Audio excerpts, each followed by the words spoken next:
పరిశుద్ధుడైన దేవుని సన్నిధానంలో మహాగణుడైనటువంటి పరిశుద్ధుడైన నామాన్ని బట్టి మీ అందరికీ ఉదయకాల సమయంలో ఉదయపూర్వక వందనాలు. ఈరోజు ఉన్నదిన వాక్యాన్ని మనం ఒకసారి చదువుకుందాం. యోబు గ్రంథము 33వ అధ్యాయం 18వ వచనం. ఆయన వారి చెవులను తెరవచేయును, వారి కొరకు ఉపదేశము సిద్ధపరచు. దేవుడు మాట్లాడుతున్నమాట, చెవులు ఉపదేశం వినాలి. మన చెవులు దేవుని ఉపదేశాన్ని మనం వినాలి. దేవుని ఉపదేశం మనం వింటే ఏం జరుగుతుంది అంటే, ఆయన మన చెవులను తెరవ చేస్తాడు. ఆయన ఉపదేశాన్ని మనకు వినిపింపజేస్తాడు. ఆయన ఉపదేశం మనం వింటే ఏం జరుగుద్ది మన జీవితంలో అంటే, దేవుని ఉపదేశం మన చెవులు వినగలిగినప్పుడు ఆ చెవుల ద్వారా మనం ఉన్న ఉపదేశము ద్వారా మన జీవితంలో దేవుడు తన ఆత్మ సంబంధమైన కార్యాన్ని జరిగిస్తాడు. ఎందుకనంటే, మనం విన్నది లోక సంబంధమైన ఉపదేశం కాదు, మనం విన్నది లోక సంబంధమైనటువంటి పరిస్థితి కాదు, లోక సంబంధం వచ్చుట కాదు.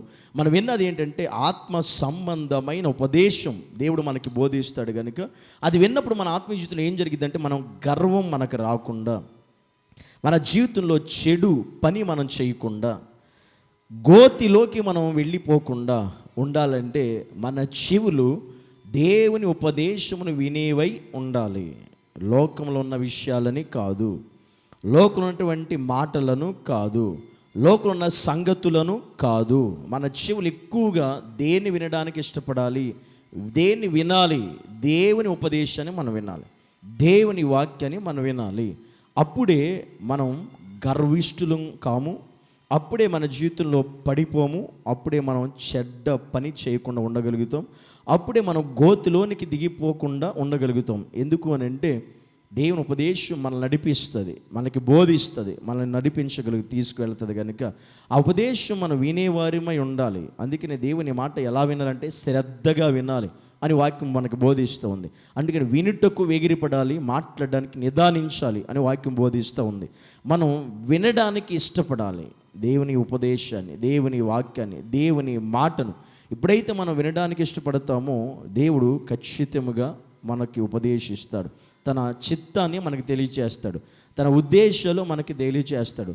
ఆయన మన మార్గాలను మనకి సరళం చేస్తాడు, మనకి ఆలోచన ఇచ్చి ఆయన నడిపిస్తాడు. ఇవన్నీ ఎప్పుడు జరుగుతాయంటే, మనం ఆయన ఉపదేశమును వినే స్థితి కలిగి మనం ఉన్నప్పుడు దేవుడు ఖచ్చితంగా మనం అలా నడిపిస్తాడు. ఈరోజు చాలామంది లోకసమైన మాటలు వింటారు కానీ, లోకసమైన సోది వింటారు కానీ, లోకసమైనటువంటి పరిస్థితులు ఎక్కువగా వారు వినడానికి ఇష్టపడతారు కానీ, కళ్ళ కొబ్బలి మాటలు వినడానికి ఇష్టపడతారు కానీ, లోకసమైన ముచ్చట్లు ఎక్కువ వినడానికి ఇష్టపడతారు కానీ, దేవుని ఉపదేశాన్ని వినడానికి చాలామంది ఇష్టపడరు. కానీ దేవుని ఉపదేశాన్ని వినడానికి నువ్వు ఇష్టపడకపోతే నువ్వు చాలా కోల్పోతావు, నీ జీవితంలో చాలా దూరం చేసుకుంటావు దేవుని సన్నిధిలో. కనుక ఈరోజు అలాగుండేటువంటి చాలామంది ఉండవచ్చు. కానీ దేవుడు మనతో చెప్తున్న మాట, మన చెవులు దేవుని ఉపదేశాన్ని వినాలి.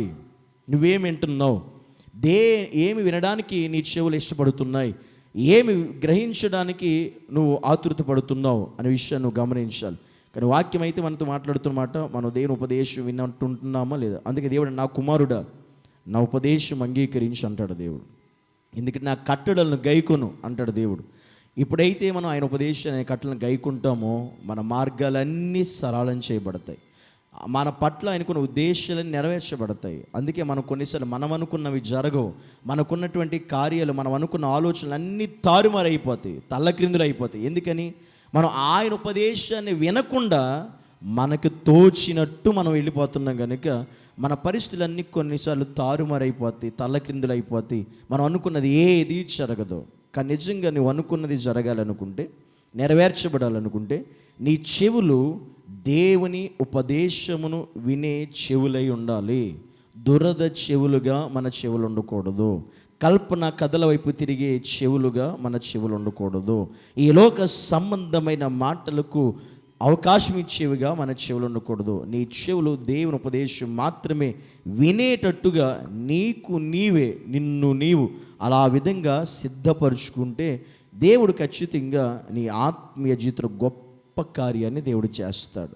ఒక నిమిషం అలాగే అందరం కూడా కళ్ళు మూసుకుని ప్రార్థన చేద్దాము. దేవుని సన్నిధిలో నిజంగా నీ చెవులు ఏం వింటున్నాయి, ఏం వినడానికి ఇష్టపడుతున్నాయి, ఏమి వినాలనుకుంటున్నాయి ఒకసారి ఆలోచించు.